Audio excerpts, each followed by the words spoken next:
Agents, we are armed! What would you do if you knew all the things we knew?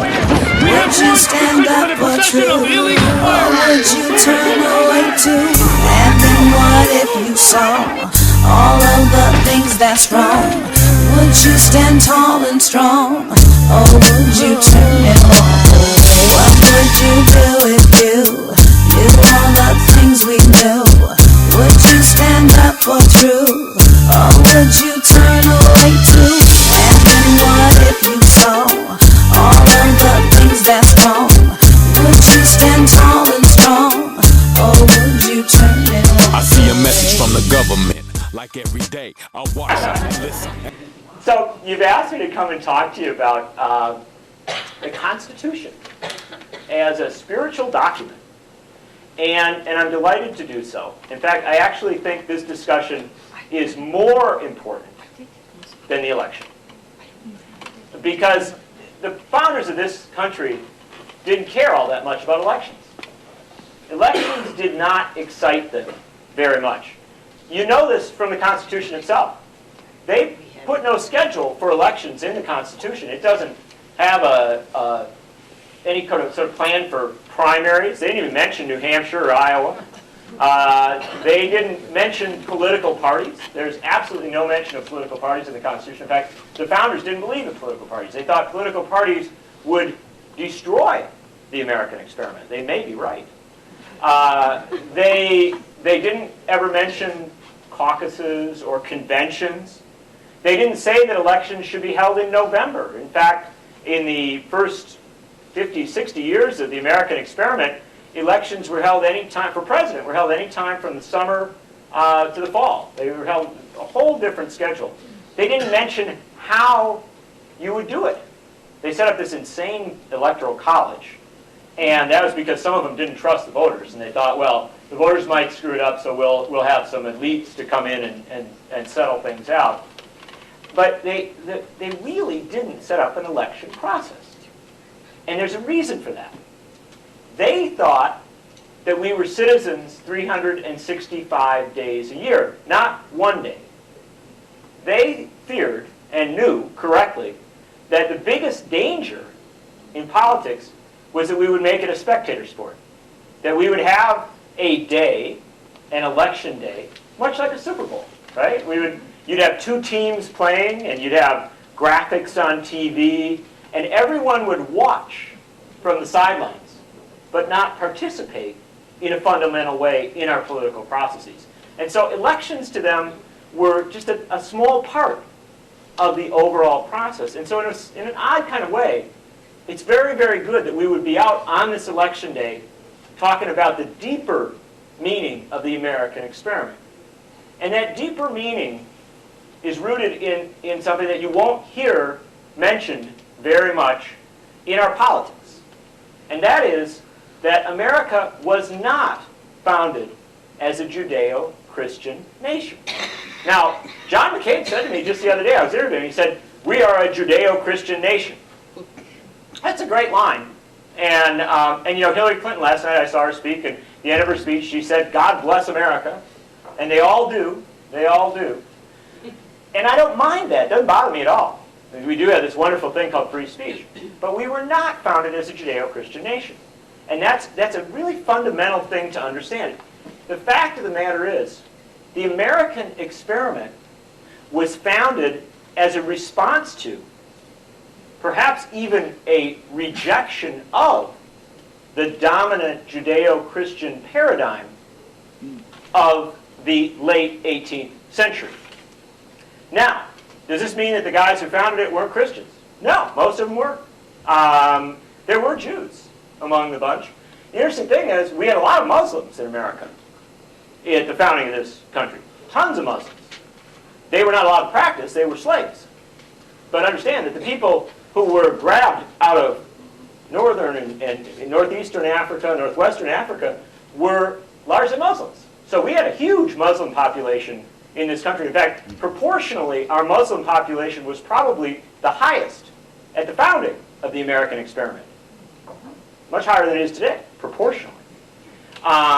And the interesting thing is that that if you go and you look in the sociology of the American South, you will find, in addition to those Scotch-Irish traditions, you will also find Muslim traditions.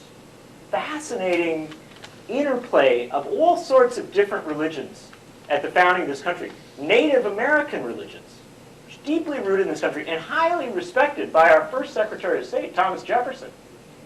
Great student of Indian spirituality. And so this notion that we were founded as a Judeo-Christian country is a wonderful fantasy promoted by people in the current moment. But the fact of the matter is, the founders of this country had a real problem with where Christianity was at the founding of the United States, because Christianity had been corrupted. Christianity was used to promote a concept of a divine right of kings. But what is a divine right of kings? Well, God chooses someone to rule over you. And that someone is a king. Or queen, sometimes. And that king or queen has the power of life or death over you. Maybe completely immoral. Maybe Henry VIII, once a Catholic, then an Episcopalian. The fact of the matter is that the age of the Enlightenment, often seen as an anti-religious age, was actually the opposite of that. The age of Enlightenment was a reclamation of true religion. It was a return to core values. And that was that one would reason their way to faith. One would come to faith by knowledge and learning and choice and experience rather than force. And what a horrible thing to do to religion. Think about it. That we would force it on someone. That we would say, this wonderful experience that can be so healing, so encouraging, so good for us, is something that must be jammed down our throat. That we wouldn't want it. We wouldn't want to embrace a loving God. We wouldn't want to believe in the glorious traditions of so many different religious faiths. Because, why would anybody want to do that? Of course, your natural instinct would be to be an atheist, right? Why would you want the joy, the healing of religion, right? Well, it's an absurdity. Of course, we do want and need religious experience. But it had been so corrupted by the British royal family, by so many of the other royal traditions of Europe, that the founders of the American experiment set out on a radical journey, incredibly radical journey. They said that no, God did not pick kings, that God did not decide who ruled over human beings, that in fact, human beings were divine within themselves. That this incredible, understand the incredible statement of Jefferson. All men, I should have said all humans, but all men are created equal. Now, today it's such a part of our discourse that we think it's common knowledge, right? Of course, that's a given. But understand, when Thomas Jefferson put those words on paper in that glorious script in the Declaration of Independence, that was a heretical notion. That was a dangerous, radical notion. Because in the British Empire, all men were not created equal. In fact, quite the opposite. Anyone who would suggest that they were the equal of King George III would find themselves on a ship headed for Australia, or Georgia, which was the great prison colony prior to Australia. And the fact of the matter is that at the founding of this country, this horrific corruption of religion and also politics, which was the intermingling of religion and politics through the divine right of kings, was something that the founders sought to overthrow. And in doing so, they pushed us to a whole bunch of new and frankly, at that point, unexplored ideas. Remember, the American experiment, there's a reason why people all over the world are fascinated by us. It isn't because we are better. It isn't because we are necessarily nobler. It is because we had a really good idea. And you know what? A really good idea is a powerful thing. The notion that the divine exists within all of us, that the good exists within all of us, that's a powerful thing. And it went beyond that, because there was an assumption by the founders. Now, they were imperfect men. Some of them held slaves. That was pretty imperfect. The original sin of the American experiment. They were also all men. And that was also somewhat problematic. And they, as men can be at times, they weren't particularly encouraging of bringing women into the process. They were additionally all property holders, and if you were poor, they weren't particularly generous to you. The thing they got right, though, the thing they got right was the notion that democracy, some sort of democracy, could be an expansive process, that it could grow and get better. Jefferson had that wonderful phrase. You know, he held slaves, and yet he said, "I tremble at the thought of how God will judge us." He knew that it was wrong. And Jefferson, more than anyone, the incredible thing about Thomas Jefferson was he knew he was an imperfect man. Not many of us are that wise. Would that our politicians today were so aware of their imperfection. Some of them are going to be reminded of it today. But understand this. They did believe that those who came after them would be better than them. They thought we would grow and improve. It was a wondrous, optimistic notion. And they also thought something else. That rather than an individual, rather than a king telling you what was right or wrong, that the great mass of people, that some collective, initially in their early stages a rather small collective, but still a collective, would produce a wisdom and a good that was higher than the individual. That the collective, the community, coming together in an election, in some sort of form of governance, would produce something better than a king would pushing power down. It is today, again, today that seems like, of course, a logical notion. Right? We'd accept it. I cannot emphasize to you, as a historian, it was not a logical notion at the time. In fact, in that time, you know, there were people at the founding of the American experiment who believed that they would be struck by lightning for signing the Declaration of Independence. They feared King George less than they did the wrath of God, because they thought, well, we're messing with the divine right of kings. We've been taught this is how it works. We're throwing this off. I hope we're not doing the wrong thing. And yet today we've moved all this distance. Even the Queen of England doesn't believe that she's all that much better than the rest of us. And in fact, I would argue that our current president probably has more regal views than the Queen of England. But that is an imperfection of human beings rather than political structures. Now, when I say that America is not a Judeo-Christian country, when I say that this is not a religious state, I do not mean that this is not a spiritual nation, that this is not a spiritual state. And I think there is something of the spirit, both romantic and religious, in the calculus that created the American experiment. And in fact, if you think about the American experiment, it requires an immense faith in humanity and higher calling. Dramatic faith in humanity. Think about this. You would throw off the whole structure of rule from above, of an inherent. You always knew who was going to rule. When the king and the queen had a child, you knew that child was going to rule. You actually knew. You know how they do it, right? In Great Britain, you know the whole line of succession. Someone dies, some old woman dies in Sussex, and they say she was 19th in line to the British throne, right? And you're like, wow, you know, you really, everything's orderly, it all makes sense, right? And suddenly you're throwing this all off. It requires immense faith, deep faith, to throw off all of these structures. Jefferson, above all, was fascinated by these fundamental questions of belief and belief systems. You know, about 15 years ago, I had one of the great experiences of my life.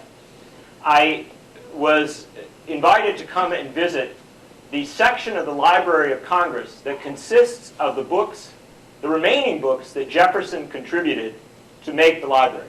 The Library of Congress was founded with Jefferson's library. Now, imagine this, that one man was enough of a book collector to give this country the core of its national library. And of course, I don't want to make Jefferson sound too noble.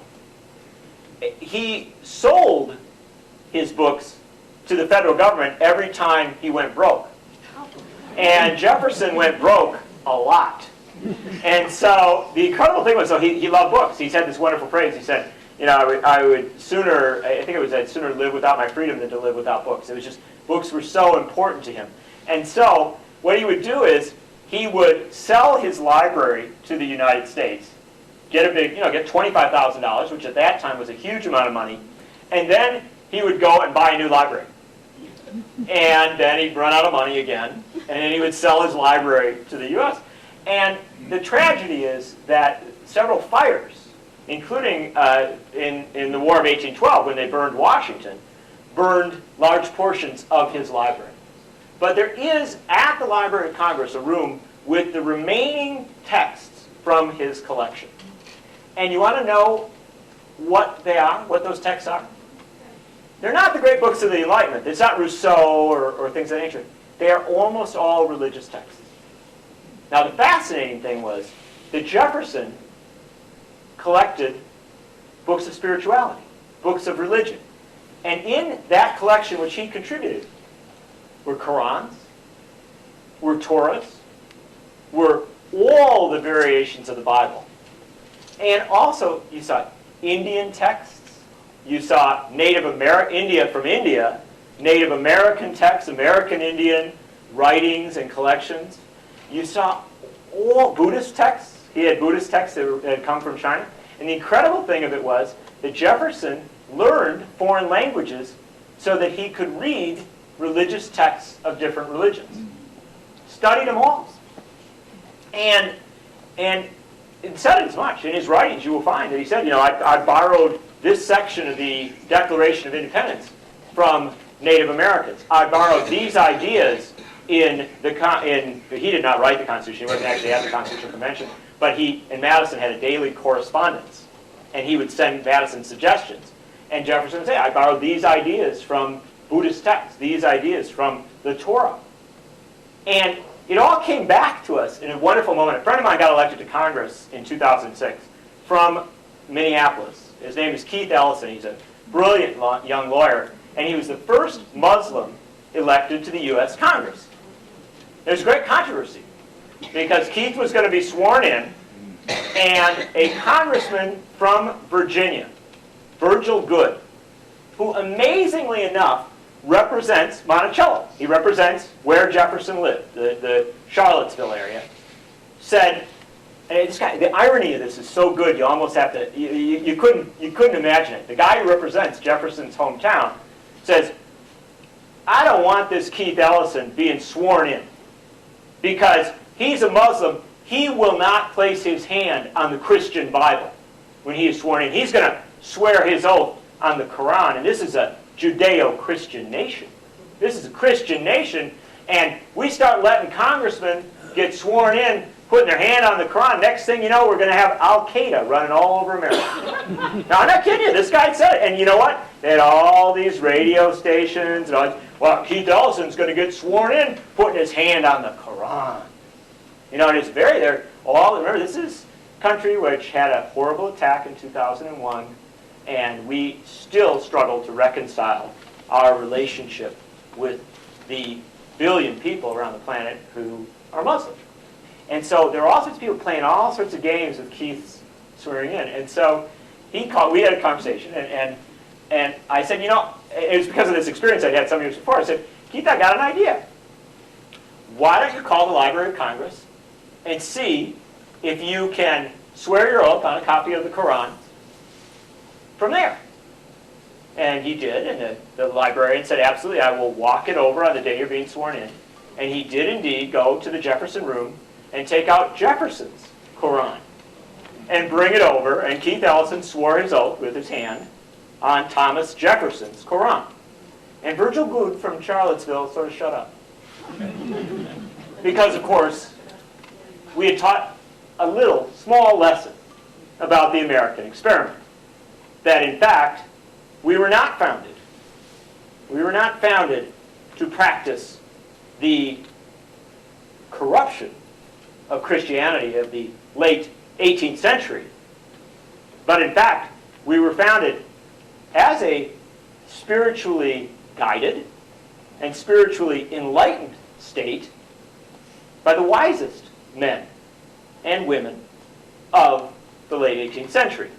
And the founders recognized that if this was going to be a new experiment, if we were going to do something new and different and better, then we did have to have some kind of touchstone. You know, Jefferson didn't just sit around reading all those books for the fun of it. You know, it's not easy to learn Mandarin Chinese. It is not easy to learn Arabic. It is not easy to learn Hindi to read a spiritual text. You do it because you're trying to get something out of it. Now, Jefferson loved scholarship. There's no doubt of that. But understand, you want something here. And what he and the other very wise players, this remarkable group of founders, Madison, his dear friend, James Monroe, his other dear friend. You understand that if you go down to Northern Virginia, Monroe's farm is next to Jefferson's. The 5th president of the United States is across the road from the 3rd president. Madison's farm is 20 miles up the road. The 4th president, 20 miles from the 3rd and the 5th. You know, you can get up to the 1st president, Washington's home, and, you know, it's a day horseback ride. You know, and so you start to understand that they were a small circle of people. It would be like folks from Racine and Kenosha forming a country. And we were remarkably lucky that they were the people they were, as imperfect as they were. And what they understood from all of their studies, George Mason, perhaps the most wondrous of the whole bunch, a very imperfect man, but someone who really studied so broadly. They understood that to do this new experiment, you couldn't just like throw it out to anarchy. You had to have touchstones. You know? You studied the great spiritual traditions to understand the good of all of them. The value of having a sacred text, a 10 Commandments, a Torah, a Quran. All of these different books giving people guidance on how to shape something. And they wanted to create a touchstone. They struggled with it in the first years of the Republic, after the finish of the Revolution. And they knew that they didn't want to create a sort of statement of belief, a manifesto, right? Like a Magna Carta. Magna Carta is a wonderful document. A brilliant, incredible, life-changing document. But it really, in most senses, it didn't really create something new. It just sort of said, well, you know, we're going to sort of respect these things, right? They didn't want to do that. They didn't want to create a new English common law. They didn't want a set of rules that you had to follow. They wanted something different. And what they created was a constitution.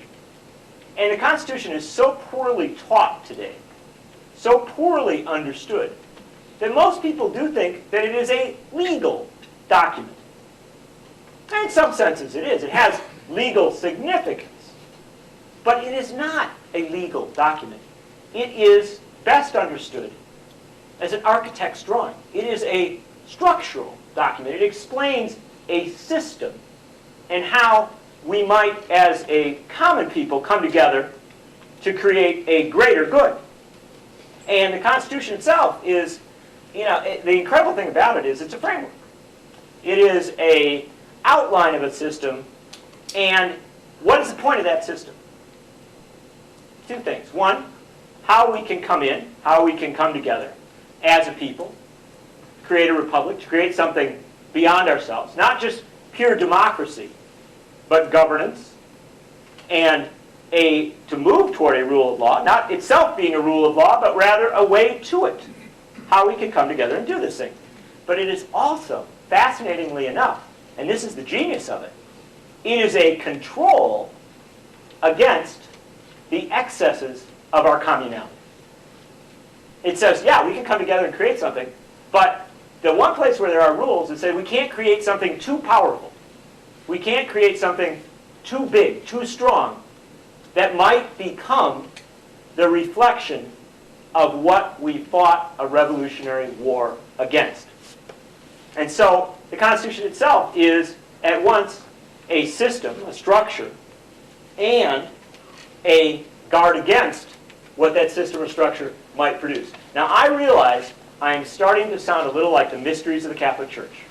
And believe me, as a child, I tried to understand some of these things, and it wasn't easy. And sometimes our Constitution is like that, that notion of these conflicts. But of course, every great religious experiment, every great religion has these conflicts, right? These yin and yangs that push against one another. And the mystery of faith, if you will, is to believe that while we may not be able to fully understand where they will take us, and we may not be able to fully understand every element of it, we may not be able to predict.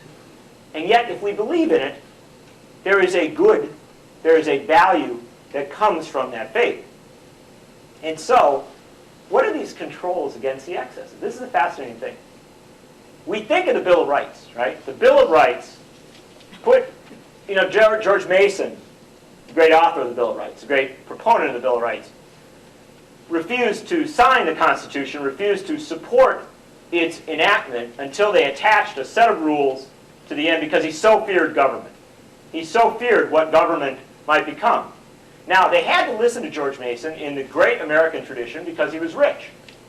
And because he had, in fact, funded so much of the Revolutionary War. And so, if the rich guy says, hold up, you got to, okay, all right, what did he say? All right, we'll listen to him. If you don't believe that, watch a rich guy go toward a candidate for president. You will.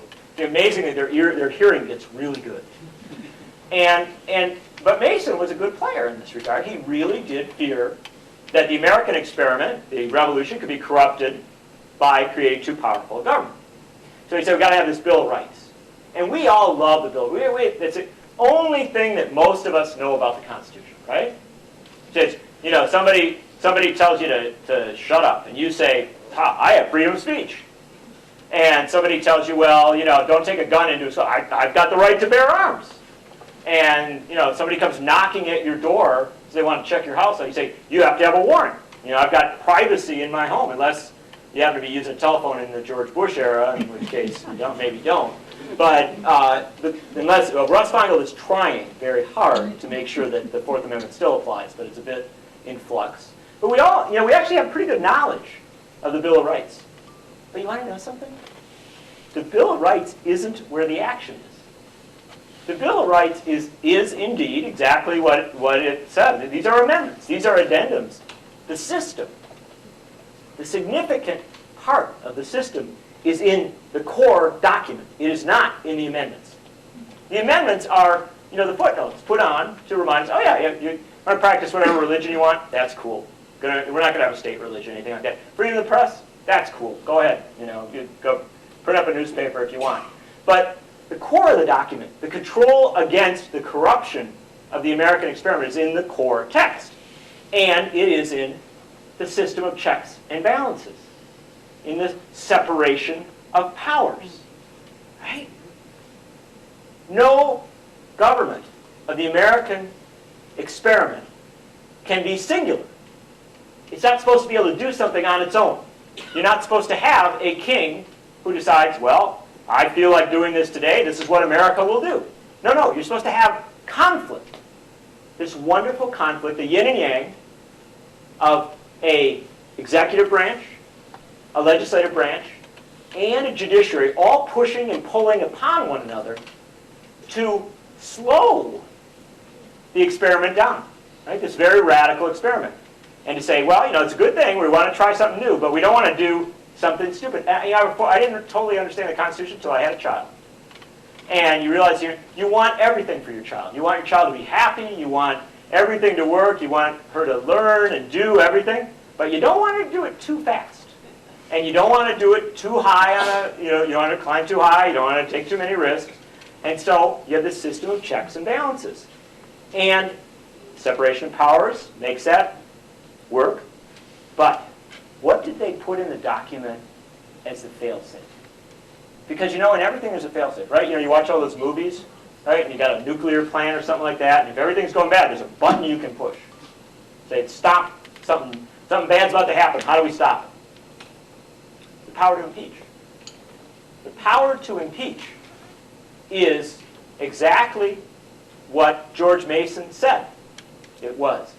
The most important component of the Constitution. The essential component of the Constitution.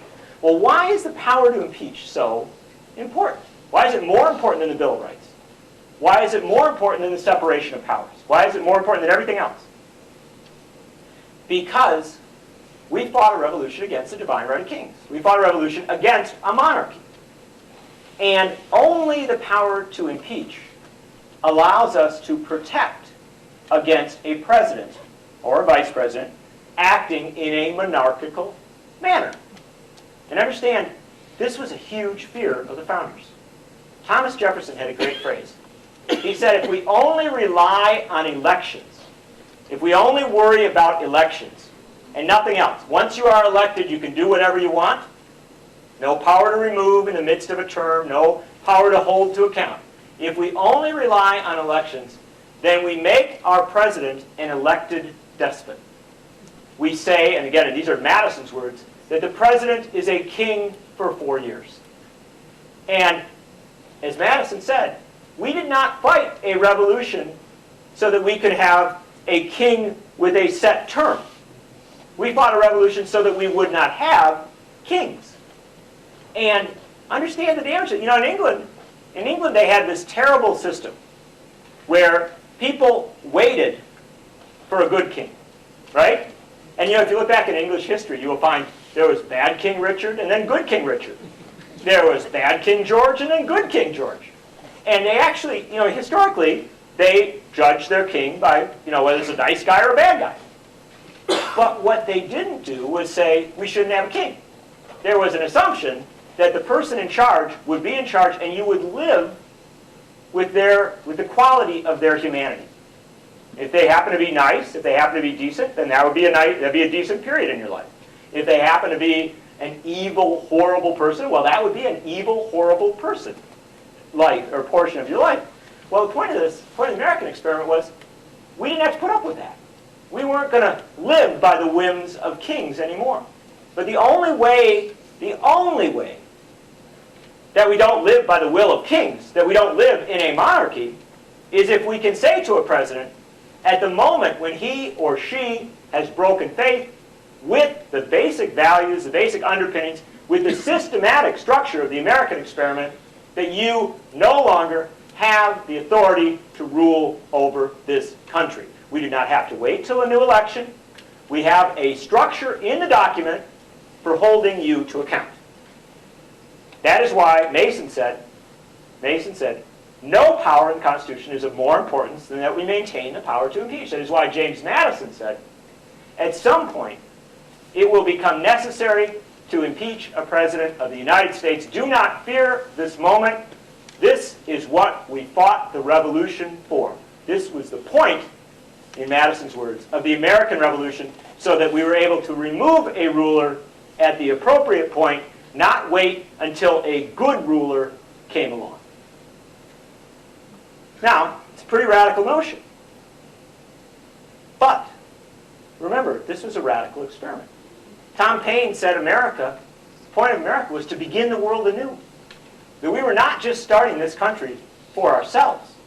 That we were starting this country as, in the words of the Puritans, a city on a hill that would be as a light unto the nations, that would govern by a different set of standards. Jefferson, first Secretary of State, had this wonderful notion. He said, never again will this country will never conduct a foreign policy based merely on its own good.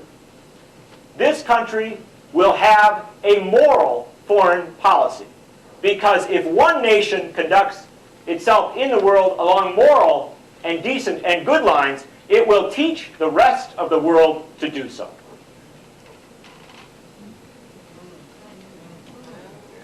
Now, go ahead. Where is that written? Oh, you look up, if you go to your internet and you look up Thomas Jefferson and the phrase reason of state.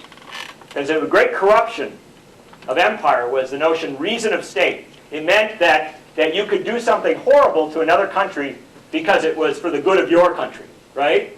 And oh, we don't like how they're doing something over there. We're going to go invade them. Right? And that's how.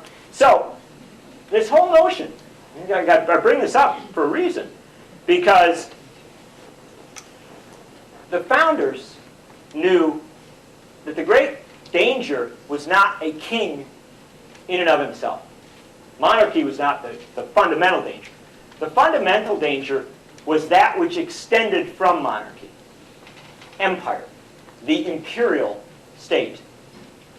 And a king, a good king might just want to stay home and make sure people got fed and got houses and things of that nature. A bad king, right? What does a bad king want to do? Well, he wants to extend his power, right? He wants to go beyond his borders and make his country an empire. He wants to rule to a greater extent than even God, when God did the divine right of kings, made him king, right? Well, God chose me. Well, of course, when you get into that game, don't you think, well, God probably really did want you to rule the neighboring country too?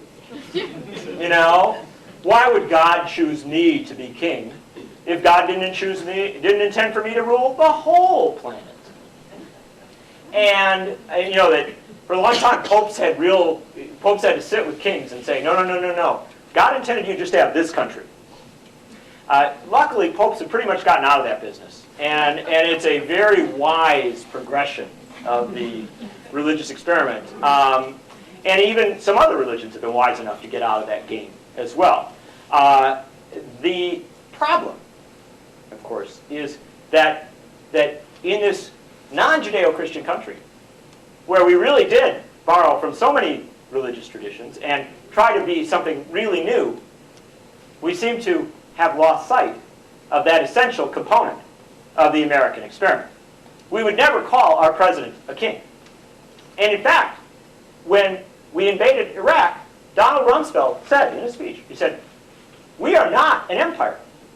This is not an imperial war." So even to this day, we know the language. We know what we are not supposed to do. But we have lost sight of some of those critical components of the founding of the American experiment. Because why were all these protections put in? Well, if you go back and read the documents of the founding convention in Philadelphia in that very hot summer of 1787, they said, there's a wonderful phrase from a delegate to the convention from Virginia, who said the entire purpose of the Constitutional Convention was to chain the dogs of war. To chain the dogs of war. Everything we did in Philadelphia was to make sure that no president could lead this country into a war of whim. That was the whole purpose of the founding of the American experiment. Now you say, well, didn't they want to do other things? Didn't they want to have Walmarts? Didn't they want to have, the lakefront in Racine? Well, there are all these wonderful things. Didn't they want to have, fruited plains? They figured we could do that by ourselves. They really did. They had immense confidence that we would be an entrepreneurial and creative people. But what they wanted to make sure was that we would be a good people, that we would be a decent nation in the world. And so, they wrote a constitution that made it very hard to go to war. In fact, Madison said, he wrote a letter to Jefferson. And he said, "I believe we have done our work here. No president will ever be able to lead this country to war by choice, by whim. No president will ever be able to take us to war without a full declaration of Congress and without the complete oversight of Congress. It is impossible. We have written in the document itself that Congress has the full power to declare war, that you cannot have a war unless Congress declares it, and to assure this power, we have given the full funding authority for war, not to the president, but to the Congress. So a president can never lead you into war without the complete support of Congress. Has to be declared, has to be authorized. If you read the Constitution, amazingly enough, it says they've got to come back every 2 years in a time of war to Congress to seek permission for its continuation. I mean, it really is a remarkable document intended at every turn to prevent us from getting locked into a war that we don't want to be in. Now, why? Why would that be? Because the founders believed that the kings and the queens of old Europe had forever been leading their countries into wars of women. You know that Americans died in a British war because a king had promised his cousin that he would send an army into some distant war. And so it was such a whim-based thing that they really did see war itself as the fundamental enemy of freedom and democracy. And Madison said it best. Madison said, war is the true wet nurse of executive aggrandizement. In a time of war, Madison, in a time of war, an executive will use the fear of a foreign land as an excuse to open the treasuries of this land and to empty them into the accounts of his business partners and family members. In a time of war, a president will diminish our domestic freedoms on the theory that we must surrender our liberty in order to preserve it.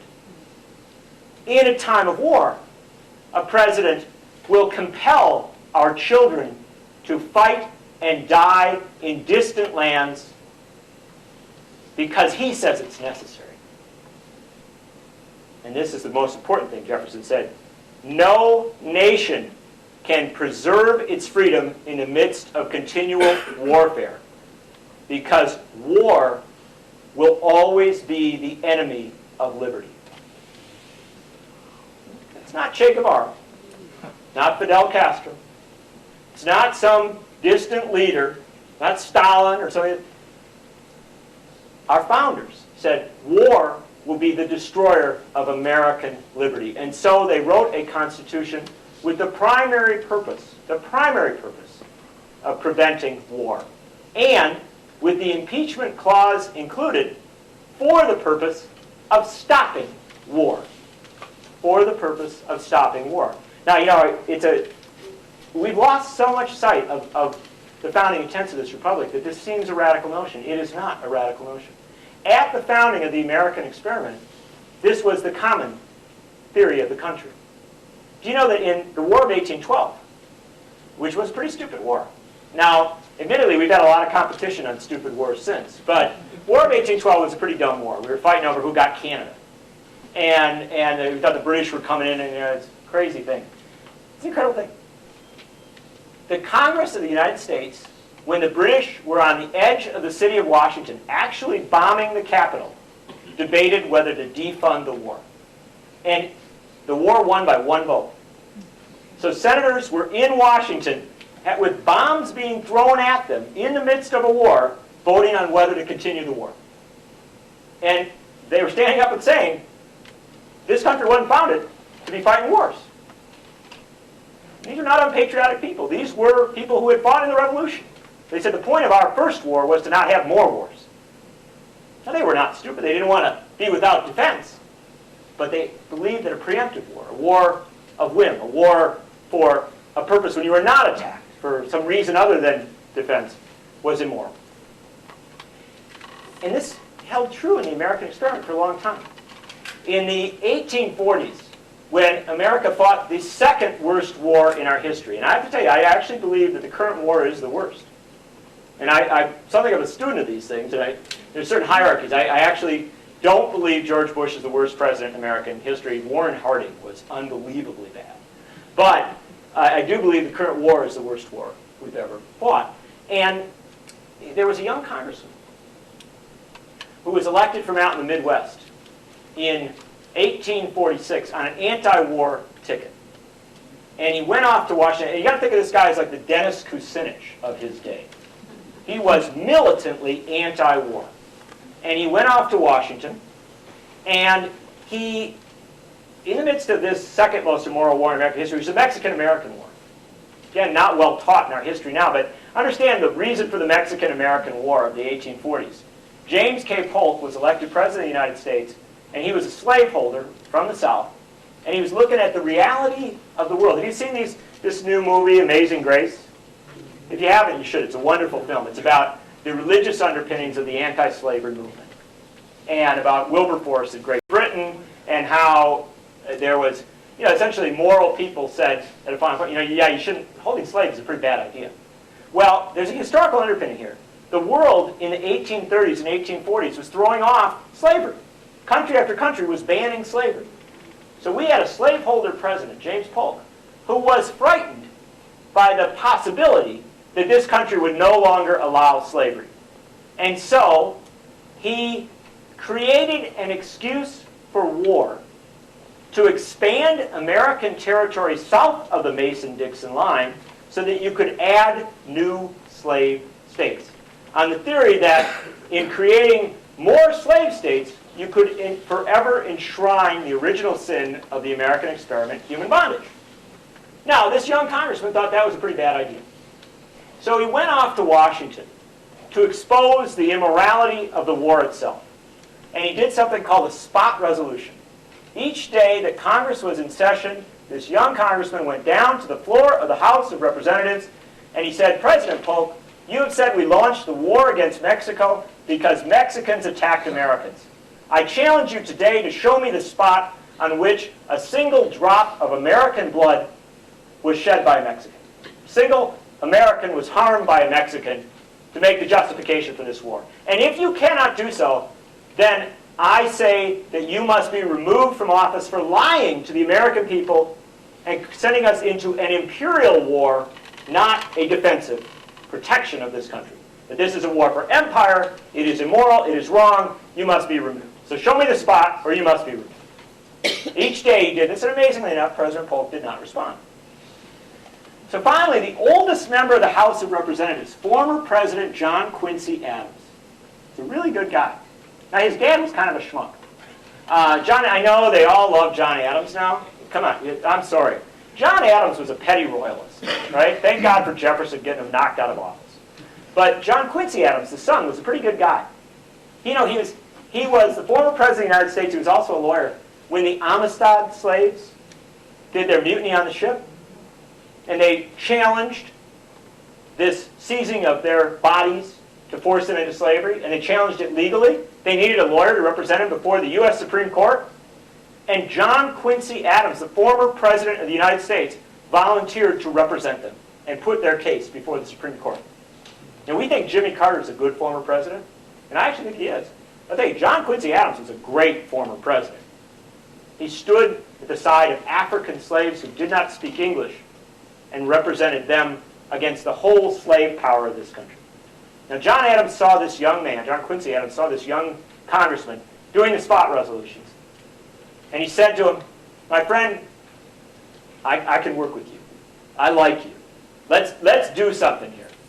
Let's begin to attach censure resolutions to every bill awarding medals to soldiers who have fought in this war, because we honor the troops, but we cannot honor those who have led us into an immoral war. So on every resolution awarding medals, we'll put a censure of President Polk. And if that doesn't work, we will move his impeachment. And Adams and this young congressman began this militant process of challenging a president in a time of illegal and immoral war. And if you want to understand why today we do not control the whole of the nation of Mexico, all the way down to the Panama Canal, it is because of what these two men did. They forced James K. Polk not only to end an illegal and immoral war. Now, they seized a lot of territory. That's why California is part of the United States. But they forced him to end an illegal and immoral war, and they forced President Polk to leave office and to go back to that damn plantation in Tennessee. Now, when they were doing this, the young congressman's law partner back in the Midwest wrote him a letter. And he said, my friend, you cannot challenge the president in a time of war. Troops are in the field. Country's at war. You have to be loyal to the president. You have to do what the president says you must do because it is a time of war. Support the troops.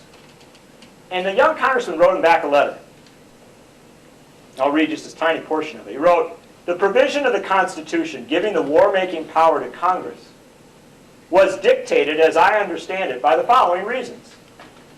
Kings had always been involving and impoverishing their people in wars. pretending generally, if not always, that the good of the people was the object of the war. This, our Constitutional Convention understood to be the most oppressive of all kingly oppressions. And they resolved to so frame our Constitution that no one man, no president, should ever hold the power of bringing this oppression upon the American people.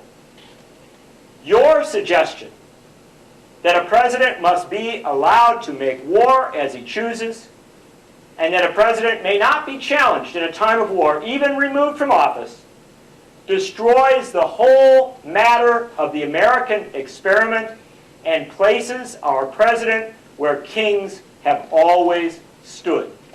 Sincerely, Abraham Lincoln. We understood at the founding of the American experiment, and well into this experiment, exactly why we had a Constitution. And that Constitution was framed for the purpose of avoiding and stopping wars. And the impeachment power placed in that Constitution was placed there for the purpose of removing a president who was not willing to stop a war when the people demanded that it be ended. The Constitution contains no mention of corporations. No mention whatsoever of Walmart or Penny's or Sears or McDonald's. No corporation mentioned whatsoever. It contains no mention of any religion. It says you should be free to worship as you choose, but they don't mention it. No state religion. It contains no mention of political parties. No mention of even when you would hold an election. But it contains 6 separate references to impeachment. The founders intended for us to know that this essential power was ours. And they made it very clear. Thomas Jefferson had a wonderful phrase. He said, someday, not in my life, but perhaps in yours, that this is a very old man, almost 85 years old, that it is likely that a president of the United States will be corrupted, that he will govern not with the interest of the people, but with the interest of his business partners or his political allies. And it is possible even that in such a time, the Congress of the great United States of America shall itself be corrupted by the same cynical forces that would corrupt the president. It is possible even that the free press, created to be the watchdog against government excess, would itself become a part of that corruption. It is wise then and good that we have rested all power in the people, because they alone will defend the American experiment and the Constitution that is its framework against the corruptions of empire. But remember Jefferson's phrase, we rested all power in the people. And so you cannot blame a president of the United States as much as you might want to get mad at George Bush or Dick Cheney. And you cannot blame a Congress as much as you might want to get mad at Paul Ryan or Jim Sensenbrenner or even Gwen Moore or Tammy Baldwin. Although I will note that both Gwen and Tammy have signed on for the impeachment of Vice President Cheney. You can't blame those in power. We rested all power in the people. You have to understand that at a certain point, the job of maintaining this spiritual state rests with we the people. And if the document, the essential document of our experiment, so clearly draws out the intents of this great adventure and tells us so clearly our responsibilities within it, then to blame someone else for the drift, for the country being astray, is to absolve ourselves in a manner that we do not have a right to absolve ourselves. There are certain moral responsibilities. And the fundamental moral responsibility at this moment is to understand that an imperial war does not merely destroy Iraq, does not merely destroy some other country, it destroys this country. Madison was right liberty will not long survive in a time of continual warfare. And how urgent is the moment?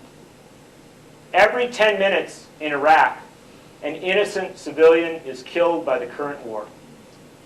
Every 10 minutes. Every 10 hours, an American is killed in the war in Iraq. Every 10 hours. Every 10 days, $2 billion are removed from the U.S. Treasury to be spent on this war. Most of it going to military contractors, not to the soldiers who are there. 10 minutes, 10 hours, 10 days. Now there are some people who say, well, we can wait till the election. It's a wonderful theater. Elections are grand theater. They're great to watch. Even good to participate in. Maybe I'll hand out a leaflet. 10 hours, 10 minutes, 10 hours, 10 days. 10 minutes, 10 hours, 10 days. George Bush and Dick Cheney say this war will not end for so long as they are in office. 10 minutes, 10 hours, 10 days. There are a great many 10 minutes ahead. So a great many Iraqi mothers will bury a child. Several Iraqi mothers will have buried a child in the time that I've given this speech. Before this night is done, 3 American mothers will have buried a child as a result of this war. By the time we get to the next primary in this presidential election, another $2 billion will have been removed from our treasury. Money that could have gone for the health care system that everybody talks about. Money that could have gone for the education system that everybody talks about. Money that could have rebuilt New Orleans. Given everybody a house. And not a house that was full of disease, like now they're finding out everybody's in these trailers. They couldn't even give these people who they didn't protect at the time of the storm decent housing. They say, oh, we don't have enough money to do that. Well, we got $2 billion every 10 days. There is a fierce sense of urgency to this moment. Yes, it is appropriate to elect a new president.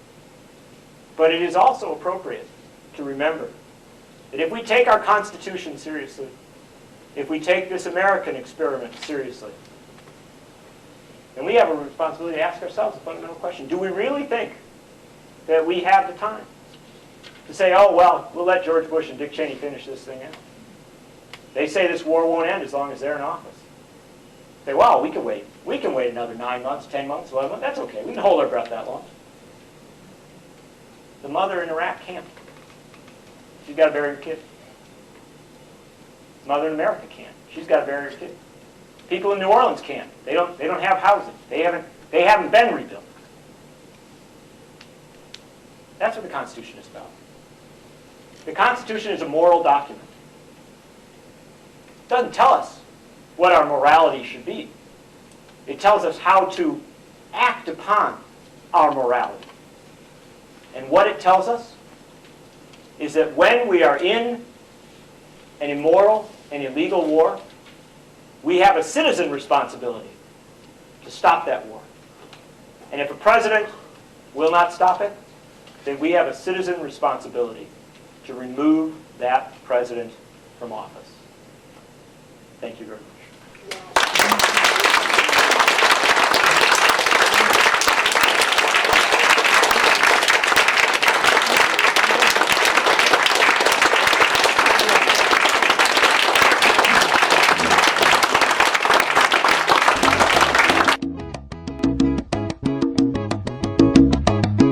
It started in the streets. It started in the streets. Not in institutions. Not in institutions. To write a constitution. Who wrote any constitution that stagnated waves of revolution and complete eternal change? Who wrote this constitution? And do we know the meaning of the constitution, my brother? What does a constitution constitute to you? To me, black man wasn't written for them or the brother who was made to rule the other. It started in the streets. It started in the streets. Not in institutions. Not in institutions. Not in hospitals, bug houses, and beat up squads where heavy shadows of death hang over a prison yard. Attica, yes I took her, my black queen, from the stereotype of the educational system that impounded foul perversions of Western civilization.